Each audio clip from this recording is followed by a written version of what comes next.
നമസ്കാരം. മലയാളി വാർത്ത ഇൻസൈഡിലേക്ക് സ്വാഗതം.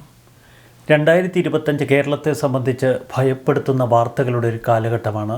സ്വന്തം കുടുംബത്തിൽപ്പെട്ട 5 പേരെ നിർദ്ദയം കൊലപ്പെടുത്തിയ വെഞ്ഞാറമൂട് കൂട്ടക്കൊല. അഫാന്റെ ക്രൂരകൃത്യം ഇപ്പോഴും കേരളം ചർച്ച ചെയ്യുകയാണ്. അതിനിടയിൽ നിരവധി കൊലപാതകങ്ങളുടെ വാർത്തകൾ. ഏറ്റവും ഒടുവിലിത കലഞ്ഞൂർ പാടത്ത് ഒരു യുവാവ് സ്വന്തം ഭാര്യയെയും സുഹൃത്തിനെയും വെട്ടിക്കൊലപ്പെടുത്തിയിരിക്കുന്നു. രാത്രി വൈകി ഭാര്യ മാറിക്കിടക്കുന്നു. യുവാവ് അടുത്ത് ചെല്ലുമ്പോൾ ഭാര്യയുടെ കയ്യിൽ മറ്റൊരു ഫോണിൽ അയൽക്കാരനായ യുവാവുമായി ഭാര്യ ചാറ്റ് ചെയ്യുന്നു. ഇരുവരും തമ്മിൽ അവിഹിതമുണ്ടെന്ന് സംശയിച്ചിരുന്ന യുവാവ് യുവതിയെ ചോദ്യം ചെയ്യാനായി പിടിച്ചു നിർത്താൻ ശ്രമിക്കുന്നു. ഇതിനിടയിൽ യുവതി കുതറിയോടി. അയൽക്കാരനായ യുവാവിൻ്റെ വീട്ടിൽ യുവതി അഭയം തേടി. ഇതിന് തൊട്ടു പിന്നാലെയാണ് പടയണിപ്പാറ എരുത്വാപ്പഴ ബൈജു വിലാസത്തിൽ വൈഷ്ണവി എന്ന 28-കാരിയെയും സുഹൃത്ത് പാടം വിഷ്ണു ഭവനിൽ വിഷ്ണുവെന്ന 30-കാരനെയും ഈ യുവാവ് വെട്ടിക്കൊലപ്പെടുത്തിയത്. വൈഷ്ണവിയുടെ ഭർത്താവ് ബൈജുവാണ് ഇരുവരെയും വെട്ടിക്കൊലപ്പെടുത്തിയത്. രാത്രി ഭാര്യ മാറിക്കിടക്കുന്നത് കണ്ട് എന്താണെന്ന് കാര്യമന്വേഷിച്ചെത്തി ബൈജു. അപ്പോഴിതാ ഭാര്യയുടെ കയ്യിൽ മറ്റൊരു ഈ ഫോൺ പരിശോധിച്ചപ്പോൾ വാട്സാപ്പിൽ നിന്ന് അയൽക്കാരനായ വിഷ്ണുവുമായി ചാറ്റുകൾ. നിനക്ക് അവനുമായി എന്താണ് ബന്ധം എന്ന ബൈജുവിൻ്റെ ചോദ്യം. ഇതോടെ വൈഷ്ണവി ഇറങ്ങി ഓടുകയായിരുന്നു. വൈഷ്ണവിക്ക് പിന്നാലെ കയ്യിൽ കത്തിയുമായി ബൈജു.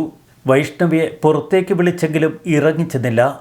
തുടർന്ന് വലിച്ചിറക്കി മുറ്റത്തിട്ട് വെട്ടിക്കൊലപ്പെടുത്തി. ഇത് തടയാൻ ശ്രമിച്ച വിഷ്ണുവിനെയും ബൈജു വെട്ടിവീഴ്ത്തി. ഗുരുതരമായി പരിക്കേറ്റ ഇരുവരെയും ആശുപത്രിയിലേക്ക് കൊണ്ടുപോകും വഴി മരണമടഞ്ഞു. തുടർന്ന് വീട്ടിൽ തിരിച്ചു കയറി കുളിച്ച് വസ്ത്രം മാറി ബൈജു സുഹൃത്തിനെ വിളിച്ച് താൻ ഭാര്യയെയും സുഹൃത്തിനെയും വെട്ടി എന്ന വിവരമറിയിക്കുകയായിരുന്നു. കൂടൽ പോലീസ് എത്തിയപ്പോൾ അനുസരണയോടെ പോലീസിനൊപ്പം ബൈജു പോയി.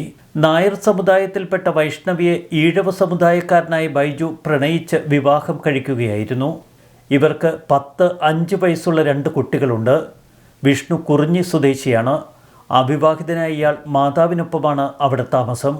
വിഷ്ണുവും ബൈജുവും ആശാരിപ്പണിക്കാർ. ഇരുവരും ഒന്നിച്ചായിരുന്നു പണിക്ക് പുറപ്പെട്ടിരുന്നത്. ഭാര്യയ്ക്ക് വിഷ്ണുവുമായി അവിഹിത ബന്ധമുണ്ട് എന്ന് സംശയിച്ചാണ് ബൈജു കൊലപാതകം നടത്തിയതെന്ന് പോലീസ് FIRൽ രേഖപ്പെടുത്തിയിരിക്കുന്നു. ഇന്നലെ രാത്രി ഏറെ വൈകിയാണ് പത്തനംതിട്ട കലഞ്ഞൂരിൽ ഇരട്ട കൊലപാതകം നടന്നത്.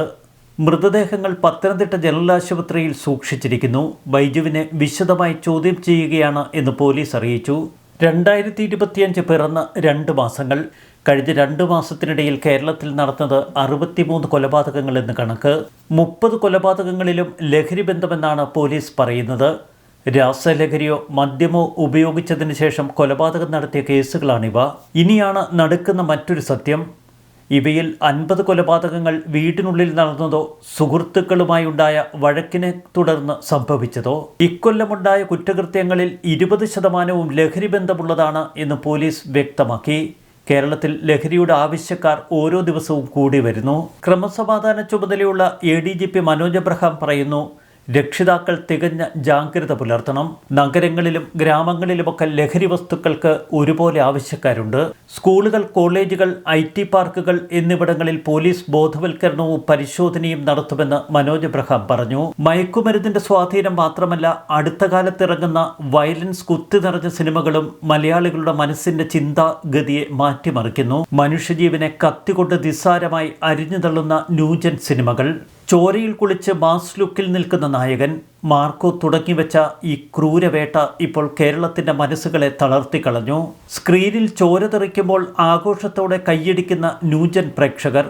സിനിമകളിലെ അക്രമരംഗങ്ങൾ കുട്ടികളിൽ കൂടുതൽ സ്വാധീനം ചെലുത്തുന്നുവെന്ന് മനഃശാസ്ത്രജ്ഞർ പറയുന്നു. കൗമാരക്കാർക്കിടയിൽ വർദ്ധിച്ചു വരുന്ന കുറ്റകൃത്യങ്ങളിൽ സിനിമകൾക്ക് നിർണായക പങ്കുണ്ട് എന്ന് വ്യക്തമായ സാഹചര്യത്തിൽ സിനിമാ നയത്തിൽ വയലൻസ് നിയന്ത്രിക്കുന്ന നിർദ്ദേശങ്ങൾ ഉൾക്കൊള്ളിക്കാൻ സാംസ്കാരിക വകുപ്പ് തീരുമാനിച്ചു. കേരളത്തിൽ ലഹരി, വയലൻസ്, ഫ്രീ സെക്സ് സിനിമകളുടെ തുടക്കമിട്ട് യുവതലമുറയുടെ വഴിതെറ്റിച്ചത് മട്ടാഞ്ചേരി മാഫിയാണ് എന്നൊരു കൂട്ടർ സമൂഹ മാധ്യമങ്ങളിൽ ആക്ഷേപിക്കുന്നു. മട്ടാഞ്ചേരി മാഫിയ എന്ന് വിശേഷിപ്പിക്കപ്പെടുന്നത് എറണാകുളത്തെ സിനിമാക്കാരുടെ ഒരു പ്രത്യേകതരം ലോബിയെയാണ്. യാതൊരുവിധ മൂല്യങ്ങളുമില്ലാത്ത സിനിമകൾ പടച്ചുവിട്ടുകൊണ്ടാണ് അവർ മലയാള സിനിമയിൽ മറ്റൊരു പരീക്ഷണത്തിന് തുടക്കമിട്ടത്. നിർദ്ദയം മനുഷ്യജീവനുകൾ കുത്തിനുറുക്കുന്ന ഈ വയലൻസ് സിനിമകൾ പിന്നീട് യുവതയുടെ ഒരു ഹരമായി മാറി. അതിൻ്റെ ചുവട് പിടിച്ച് എക്സ്ട്രീം വയലൻസിലേക്ക് സിനിമകൾ തരം താഴ്ന്നപ്പോൾ മനുഷ്യജീവന് വിലയില്ലാതായി കേരളത്തിൽ. എത്ര വയലൻസിൻ്റെ അളവ് കൂടുന്നുവോ അത്രയും ആരാധകർ ഒരു സിനിമയ്ക്കുണ്ടാകുന്നു എന്നത് നമ്മൾ ഭയപ്പെടേണ്ട അവസ്ഥയാണ്. അവിടെയാണ് മാർക്കോ പോലുള്ള സിനിമകൾ മലയാള യുവതലമുറയെ എത്രമാത്രം സ്വാധീനിച്ചുവെന്ന് നമ്മൾ മനസ്സിലാക്കേണ്ടത്. വല്ലാത്ത അവസ്ഥയിലൂടെയാണ് ഇപ്പോൾ കേരളത്തിൻ്റെ പോക്ക്. കൂട്ടക്കൊലപാതകങ്ങൾക്ക് മനുഷ്യന് മടിയില്ലാതായിരിക്കുന്നു. അതും നിഷ്ഠൂരഭാവം ഇത്തരം കൊലപാതകങ്ങൾക്ക് കൈവരിക്കുന്നു. ഭാര്യാഭർത്തൃബന്ധത്തിലെ ചെറിയ സംശയങ്ങൾ പോലും കൊലപാതകത്തിൽ ചെന്ന് അവസാനിക്കുന്ന കാഴ്ചകൾ. കേരളത്തിൻ്റെ പല ഭാഗത്തു നിന്നുള്ള ഇത്തരം റിപ്പോർട്ടുകൾ നമ്മെ കൂടുതൽ ഭയപ്പെടുത്തുന്നു. ന്യൂസ് ഡെസ്ക് മലയാളി വാർത്ത ഇൻസൈഡ്.